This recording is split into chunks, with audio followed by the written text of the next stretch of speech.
Bakın Türkiye'ye ve Erdoğan'a neden saldırıyorlar? Dikkatli izleyin. Biz iyi geceler diliyoruz.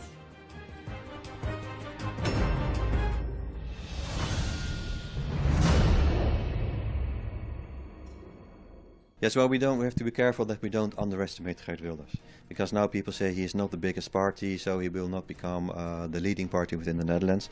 But the thing now is that a lot of other political parties are copying some of the programs, some of the points that Geert Wilders has on his agenda. That is very dangerous, because most of the bigger parties within the Netherlands and all over Europe are slightly moving to the right. And they are afraid of the voters, and they are pretend to be a more civilized way, more civilized than Geert Wilders and his PVV, but basically they are copying his agenda. So Islamophobia is growing, and we can say now that the Muslim minority in Europe, especially in Western Europe, in the Netherlands, is an oppressed minority, because now there are laws that are basically fighting the rights of the Muslim community. So Geert Wilders is important, of course. We shouldn't underestimate him, but we have to be much more careful for the people that are silent. So we have to be more careful. We have to be more aware of the people that are silent at this moment. While the Dutch political field at this moment is very divided. It's polarized. The whole society in the Netherlands is polarized. If we want to improve, to change the relationship with Turkey, then we have to make the first step here in the Netherlands. The Dutch government should be clear that Turkey is a democracy. The Turkish president is a democratic elected president. So there's a democracy. We should stop here in Europe pretending like Turkey as a dictatorship or Erdogan as a dictator, and so this is not fair, because we are inviting a lot of people from other countries. For example, from Israel, they come here and they are, they are very friendly towards them. But if it's about Turkey, they are like Turkey is. It's like a criminal state. So that is not fair. The Dutch government, Western governments should start acknowledging that Turkey is a democracy, and they should respect the wishes of the Turkish people, because they have elected in a democratic way this president.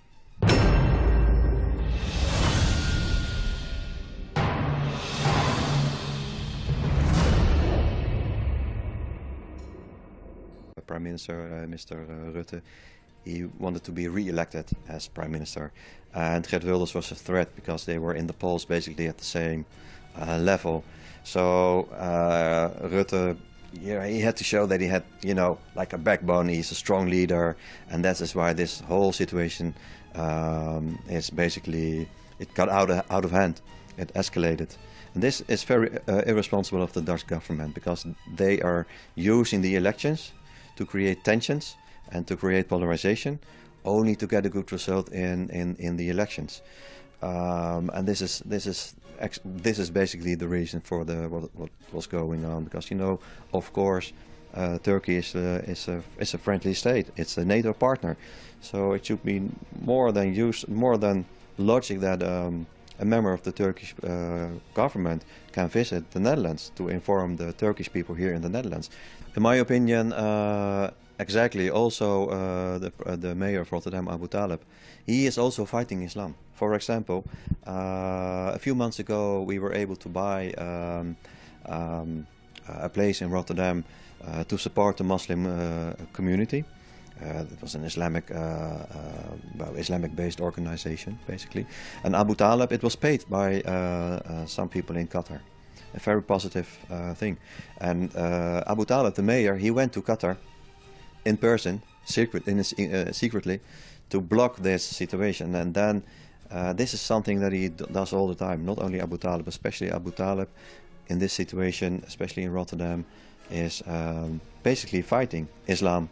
And he pretends to be a Muslim. I don't know, it's not up to me if someone is a Muslim or not, of course. But I can see in the way he acts that he is fighting Muslims instead of supporting the Muslim community in Rotterdam.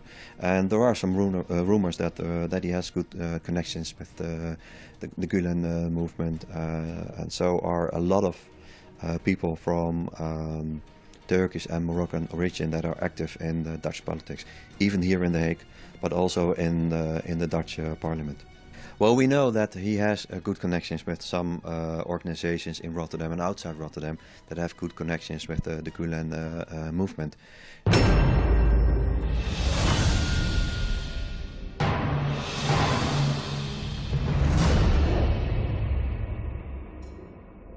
It's not a secret that the Dutch government and the Western governments were quite disappointed that the coup in Turkey failed. That's not a secret, everybody knows. But especially people like Abu Talib, they are supporting these groups that are fighting the elected government in Turkey, Erdogan.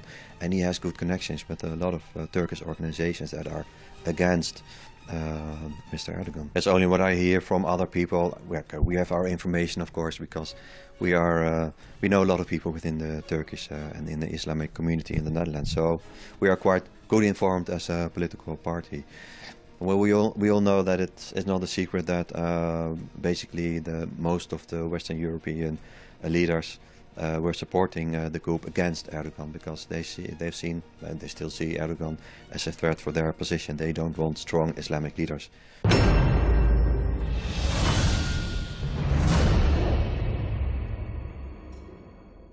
Well, there's a big lobby against this whole agenda of Islamophobia, the agenda of the assimilation of Muslims. They don't want Muslims to integrate in the Western society.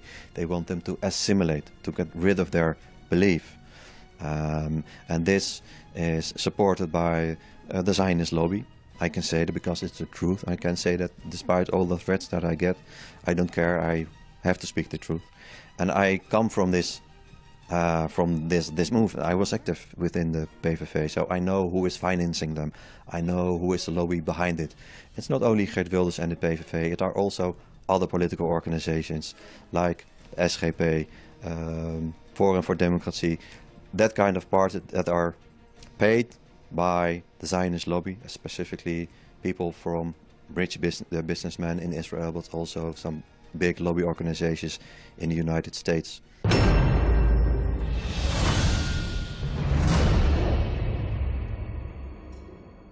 Well, that is strange, of course, because the Western Europe always says they want to fight terrorism, but then terrorists that are coming from Turkey and other countries, they are welcomed here. So, for example, if Turkish people are marching in Rotterdam carrying a Turkish flag, people say that's dangerous and they want to forbid it, and they say, you know, that is against our values. But then if there is a big demonstration and they are using PKK flags, for example, that's okay, that is freedom of speech, and that is no problem. That is this double standard, this hypocrisy that is very annoying, and that a lot of people they don't approve this. And it's kind of strange that we are pretending to fight injustice and that we fight terrorism and that we want, you know, to create a safe world, but on the other hand we are inviting people from other countries, especially people from Turkey that were responsible for this failed coup, and they are welcome here in the Netherlands, and they get all the support that you can imagine, and that is a very dangerous.